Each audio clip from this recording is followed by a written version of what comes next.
एक अंजनेरी सारखं पर्यटन स्थळ या जिल्ह्यात असताना हनुमंतरायाची आज हनुमान जयंती आहे। त्या पर्यटन स्थळाची अवस्था जाऊन बघा तुम्ही, ते दत्तक घेतलेलं गाव होतं।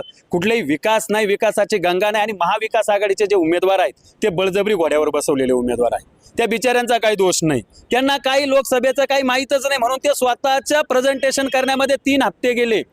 आमची उमेदवारी आज जरी आली भाऊ, आम्ही 360 दिवस मतदारसंघात काम करत असतो, 360 दिवस जनतेत असतो। आंदोलनाच्या माध्यमातून घराघरामध्ये आम्ही जनतेला न्याय देण्याच्या प्रक्रियेत असल्यामुळं ही उमेदवारी अत्यंत सोपी आहे। आणि बाळासाहेबांकडे पाहिल्यानंतर तुम्हाला वाटतं का ते माणूस मराठा योद्धा जरांगे पाटलांवर ज्या वेळेस जातीय समीकरण आणून कोंडी करण्याचा प्रयत्न केला, त्या वेळेस ताकदीनं प्रकाश आंबेडकर साहेब त्यांच्या पाठीशी उभे राहिले। मराठा समाज आणि दलित समाजाचे जे वाद लावण्याचं काम काही राजकीय पदाधिकारी नेते करत होते ते होऊ दिलं नाही। इतके चांगलं समीकरण या महाराष्ट्रात पाहायला मिळालं। ज्यांना दंगली घडवायच्या होत्या त्या दंगलीचं समीकरण बाळासाहेबांनी बदललं यावेळेस लक्षात